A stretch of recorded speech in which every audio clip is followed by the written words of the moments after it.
In my estimation, the best thing for an individual to do if he wants to pursue success, if he wants to push the envelope in the struggle. You need to get a good education, and hopefully a good education will put you in a position to be able to pull other people up, other members of your race, to pull them up by their bootstraps. Dan Cash, please don't think I'm a racist. Something like that. Talk as long as you like. It ain't gonna be long. You can go ahead whenever you want. You're ready to roll. Okay. Good evening. My name is Troy Robertson Jr., and I'm the brand manager and the program director for 95.5 and 1560 The Touch. I have been asked to let you know what Black History Month means to me. What I'll tell you is that Black History Month reminds me of a family situation that I had way back in the day, late 60s, early 70s, when I was in high school. Back at that time, the struggle was alive and well. My heroes were Martin Luther King Jr., Malcolm X, and Huey P. Newton, H. Rap Brown. I really did have a fascination for those black leaders that kind of leaned to the violent side. I was very impressed with what Huey P. Newton was doing with the Black Panthers out in California. And my mother and father were very peaceful, peace-loving individuals. They were really into Martin Luther King, and they told me that I needed to tone down my ways and that the best way to achieve change would be through peace, or peaceful means. At any rate, I got into a heated discussion one day with my father, and I told him that I really felt that the only way true change was going to be accomplished would be through violence. And I really didn't see what he or my mother were doing for the struggle. At any rate, whether it be peaceful or not peaceful, what are you doing for the struggle? So rather than smacking me upside my head, which is probably what he should have done, my father decided to take another approach, and he said, "Okay, son, sit down, and I'm going to tell you what I have done and what I am doing now for the struggle." At the time, he was a systems analyst for the Automotive Tank Command out in Warren, Michigan, and he was also the head of the internship program there.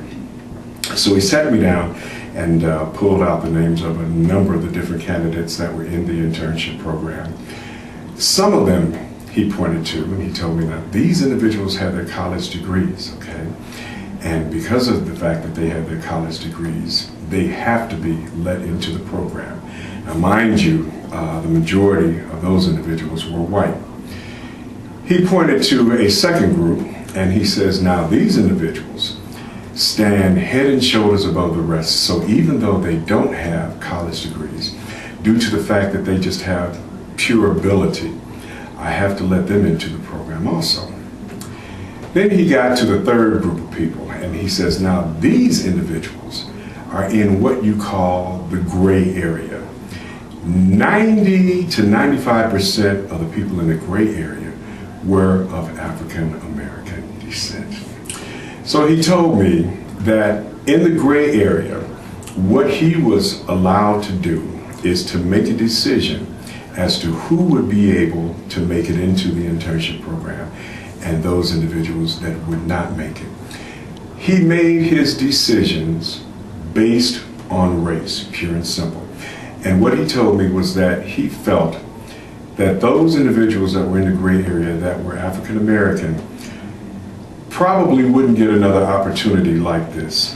So if they got booted from this program, they probably would not be able to pursue their dream of getting into information technology.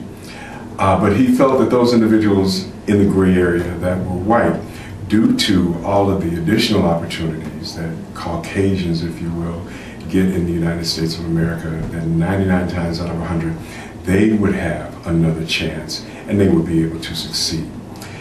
He told me that that is how he did it back in the day, in 69, 70, and 71. And when I called him about a week or so ago just to refresh my memory on the conversation that we had, he told me that that is exactly how he would do it now. When it comes to Black history, That's what I think about, because that point, that was a tipping point for me. That changed my perspective.